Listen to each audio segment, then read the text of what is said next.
नमस्कार, आप सभी का स्वागत है हमारे चैनल साहिल सेठी ब्लॉग्स में। मैं हूं आपका दोस्त, आपका होस्ट साहिल सेठी। आज हम बात करेंगे जो आज हमारा मॉक ड्रिल और ब्लैकआउट टेस्ट होने वाला है उसके बारे में। क्या क्या हमें करना चाहिए, क्या क्या हमें नहीं करना चाहिए, इस बारे में विस्तार से बात करेंगे। मैं चाहता हूं आप ये वीडियो हर घर तक पहुंचाएं ताकि सभी को पता चल सके कि जब वो सायरन बजेगा हमें क्या करना है और क्या नहीं करना है। तो मैं डिटेल में आपसे सारी बातें बताऊंगा। आप प्लीज मेरे चैनल को लाइक कर दीजिए, शेयर कर दीजिए, सब्सक्राइब कर दीजिए और ये वीडियो जो है वो घर घर तक पहुंचे। सबसे पहले हम बात करेंगे मॉक ड्रिल और ये ब्लैकआउट होता क्या है। देखिए, आपको पता ही है भारत और पाकिस्तान के बीच में काफी टेंशन चल रही है अभी, और हमारे हर देशवासियों को पहलगाम हमले के बाद बहुत ही ज्यादा गुस्सा है और हम चाहते हैं हमारी सरकार कुछ करे। सरकार तो कुछ करेगी बट हमें भी बहुत कुछ करना पड़ेगा, क्योंकि जो जंग होती है वो इतनी आसान नहीं होती। हम कह तो रहे हैं कि जंग होनी चाहिए, बट हमें भी उसका जो कुछ मोल है वो चुकाना पड़ेगा। हम अपनी तरफ से पूरी तैयारी कर सकते हैं कि हमें क्या करना है और क्या नहीं करना, वही मैं आपको इस वीडियो में बताऊंगा। शुरू करते हैं। मॉक ड्रिल में सबसे पहले क्या होता है, आपको एक सायरन सुनाई देगा। हम अलग अलग सिचुएशंस लेंगे और अलग अलग सिचुएशंस में मैं आपको बताऊंगा क्या करना है। सबसे पहले जब भी सायरन बजेगा तो आपको घबराना नहीं,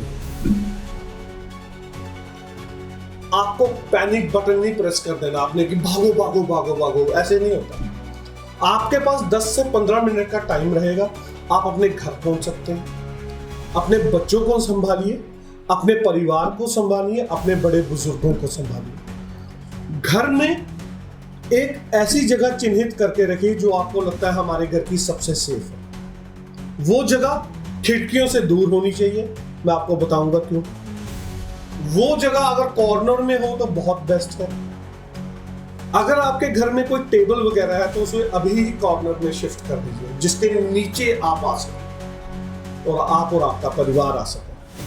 सबसे पहले तो कॉर्नर इसलिए क्योंकि कॉर्नर में हमारे पिलर्स होते हैं, वो बहुत सेफ होते हैं, कंक्रीट के बने होते हैं। और हमें कोशिश करनी है कि हमें ग्राउंड फ्लोर पे ही अपना सेफेस्ट प्लेस ढूंढना है। और उसके लिए अगर हम कहीं ऊपर रहते हैं दूसरी मंजिल पे, तो हम कोशिश करें कि अपने घर के बुजुर्गों को, बच्चों को वहां पे शिफ्ट करें पहले ही, हूटर बजने से पहले, क्योंकि हम तो भाग के पहुंच जाएंगे, बच्चे और बूढ़े वहां पहुंच नहीं पाते इतनी जल्दी। और अगर रास्ते में कोई गिर जाता है भागते भागते, तो ये आपका दायित्व बनता है कि आप उसको उठाएं और अपने से पहले वहां पहुंचाएं। ये मैं उनसे बात कर रहा हूं जो घर के बड़े हैं सारे, जिन्होंने अपने घर का बार उठा रखा। टेबल रखें, टेबल के नीचे आसरा दें और आपने करना क्या है, दोनों अंगूठों से अपने कान बंद करने हैं और गर्दन नीचे कर देनी है। इससे क्या होगा कि अगर भगवान ना करे कहीं कोई पाकिस्तान रिटेलिएट करता है इंडिया के हमले के बाद, और अगर कोई विस्फोट वगैरह हो जाता, तो हमारे कानों को उतना फर्क नहीं पड़ेगा और हम उस कंडीशन में रहेंगे कि उसके बाद सोच सकें कि हमें करना क्या है। ये बहुत जरूरी चीज है। और जमीन पे लेट जाए। और ब्लैकआउट के टाइम हमें सबसे पहले अपने घरों की जो लाइट्स हैं वो तो बंद हो जाएंगी। आज सभी के घर में इन्वर्टर है, तो हमें क्या करना है, हमें बिल्कुल एक छोटी सी लाइट को जगानी है और अपनी शीशे वाली खिड़कियों पे ब्लैक पेपर या किसी गत्ते से या कार्बन पेपर से उसको ढक देना है, ताकि थोड़ी सी भी लाइट बाहर ना जाए। और जो मैंने आपको बताया था शीशे की खिड़कियों से दूर है, उसका कारण यही है कि अगर कभी खिड़की टूटती है तो आपको कोई हार्म ना पहुंचे। दूसरी सिचुएशन हम ले लेंगे, अगर कोई गाड़ी चला रहा है, उसी वक्त ब्लैकआउट हो जाता है, तो क्या करें, तो तुरंत गाड़ी कहीं साइड पे लगाएं, लाइट्स बंद करें, सेफ प्लेस ढूंढें और फटाफट वहां पहुंचे। अपनी आवाजाही आपको रोकनी पड़ेगी। अगर आप चलते रहेंगे, ये आपके लिए भी सेफ नहीं है और उस जगह के लोगों के लिए भी सेफ नहीं है। आपको खुद लड़ाई में कूदना पड़ेगा। हथियार लेके जंग में नहीं जाना आपने अपनी रक्षा करनी है, अपने परिवार की रक्षा करनी है। क्योंकि अगर जंग हुई तो वो बहुत कुछ मांगती है। और हम तो देने के लिए तैयार हैं। आई होप आप सभी देने के लिए तैयार हो, इसीलिए मैं आपसे ये बात कर रहा हूँ। एक और सिचुएशन ले लेते हैं। मान लो स्कूल में बच्चे हैं और वहां पे ऐसा कोई टूटर बच जाता तो क्या करें? सबसे पहले जो बच्चे जो हैं वो एक लाइन में बाहर आए और सेफ प्लेस में पहुंचे, वही डेस्क के नीचे। कोई डेस्क होगा, कुछ होगा ग्राउंड फ्लोर पे, उसके नीचे आ जाए जहां आपके ऊपर छत हो। आपको वहां चोट लगने के चांसेस सबसे कम है। रिक्वेस्ट रहेगी मेरी, अगर ऐसी कोई एक्सट्रीम कंडीशन आती है स्कूल अथॉरिटी से, प्लीज स्कूल बंद कर दिया जाए ताकि बच्चे अपने सेफ अपने घर पे रहें। मार्केट में अगर कहीं बजता है सायरन तो आपके पास 10 मिनट का टाइम रहेगा। आप अपनी दुकान बंद करें, फटाफट अपने घर आए, अपने बच्चों को देखें, अपने माता पिता को देखें। और भी कुछ चीजें हैं जो आपको नहीं करनी है। आप कभी भी यहाँ खड़े होकर ऐसे ऊपर की तरफ नहीं देख सकते कहीं भी। आपको खाली करना पड़ेगा, क्योंकि वो ना सिर्फ आप अपने लिए खतरा बना रहे हो, अपने आसपास के लिए।